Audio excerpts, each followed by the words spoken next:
Hey everyone, I'm working to hit 1,000 subscribers and I need your help to get there. If you enjoy this content, please hit that subscribe button right now. There's a strange moment every winter when the baseball world collectively holds its breath, and you can almost hear the market creak like an old wooden floorboard under too much weight. One signing happens, one domino falls, and suddenly everything else starts to wobble.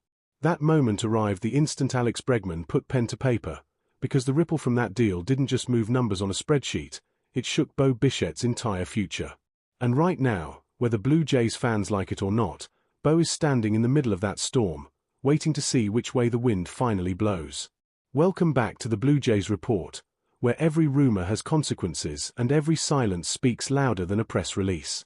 Today's conversation isn't just about contracts or market values, it's about timing, leverage, and the uncomfortable truth that the Toronto Blue Jays might be drifting further away from a player many fans once assumed would be a lifer.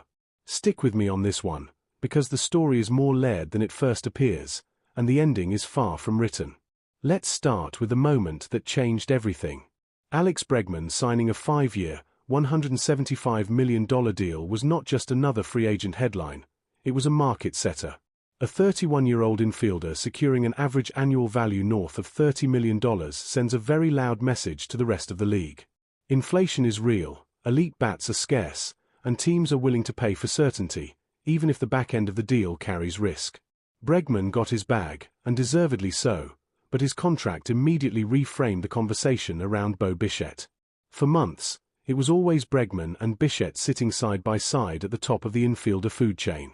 Teams that missed on one would pivot to the other. That was the understanding.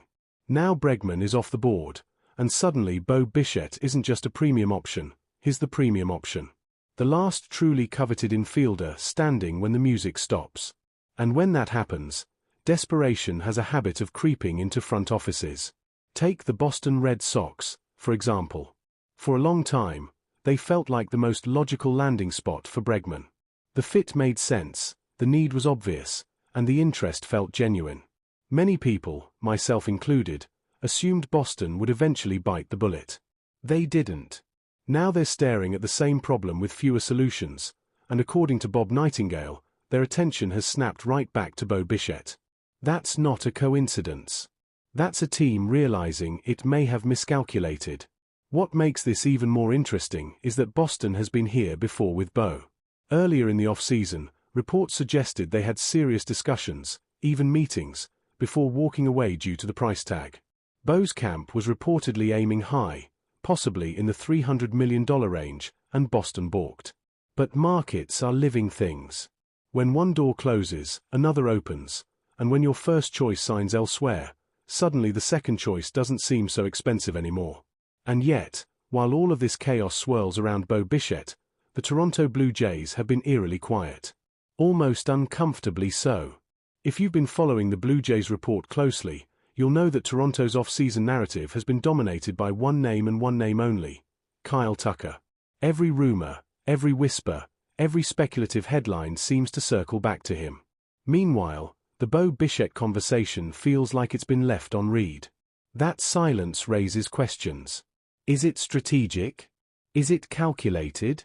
Or is it a sign that the Blue Jays are genuinely prepared to let Bo walk if the price doesn't come down? It's hard to ignore the reports suggesting Toronto is trending further and further toward that reality. And for a fan base that watched Bo grow into a star in a Blue Jays uniform, that's a tough pill to swallow. To be fair, there is logic behind patience.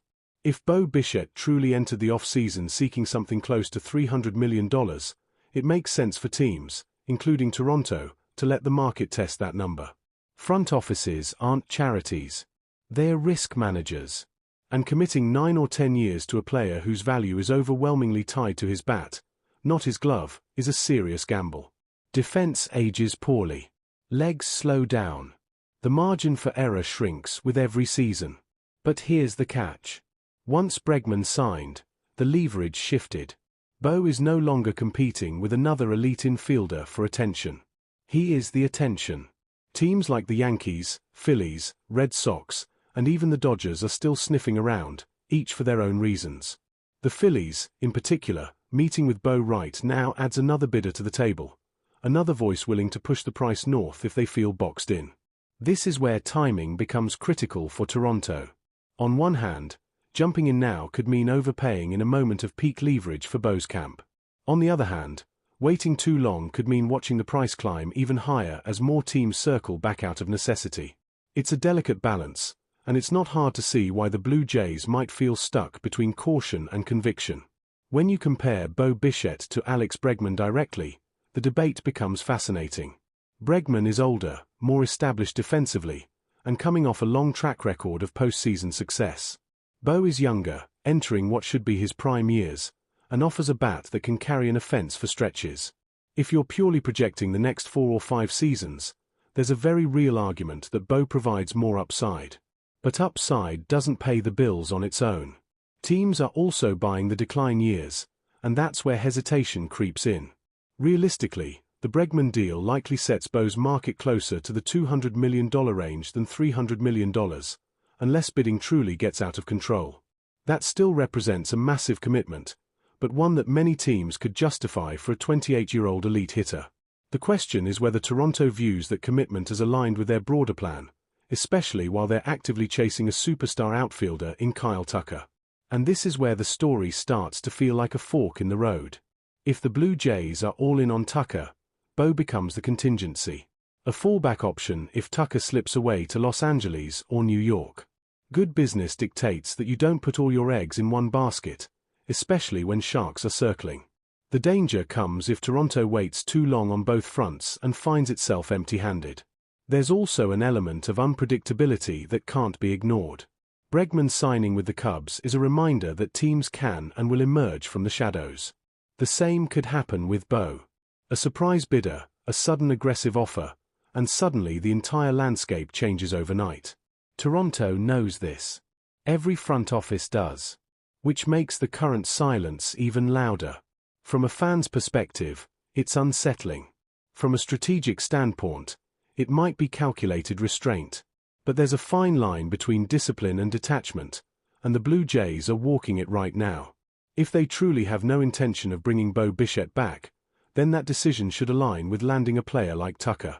If they miss on both, questions will be asked, and rightly so. As we sit here today, Bo Bichette's market feels like it's warming rather than cooling. Bregman's deal didn't cap expectations, it validated them. Teams now know what it costs to secure an elite infielder, and some will decide that price is worth paying rather than settling for less. Toronto can still re-enter this conversation meaningfully, but every passing day narrows the margin for hesitation. This is why conversations like this matter, and why I want to hear from you. Should the Blue Jays re-engage with Bo Bichette aggressively, or is the focus on Kyle Tucker the correct gamble? Drop your thoughts in the comments, because this debate is far from settled. If you've enjoyed this deep dive here on the Blue Jays Report, make sure to like the video, share it with a fellow Jays fan who's just as conflicted as you are, and subscribe so you don't miss what comes next. These next few weeks could redefine the franchise's direction, and when the dust finally settles, we'll remember exactly where each domino fell. Thanks for watching, and as always, go Jays go.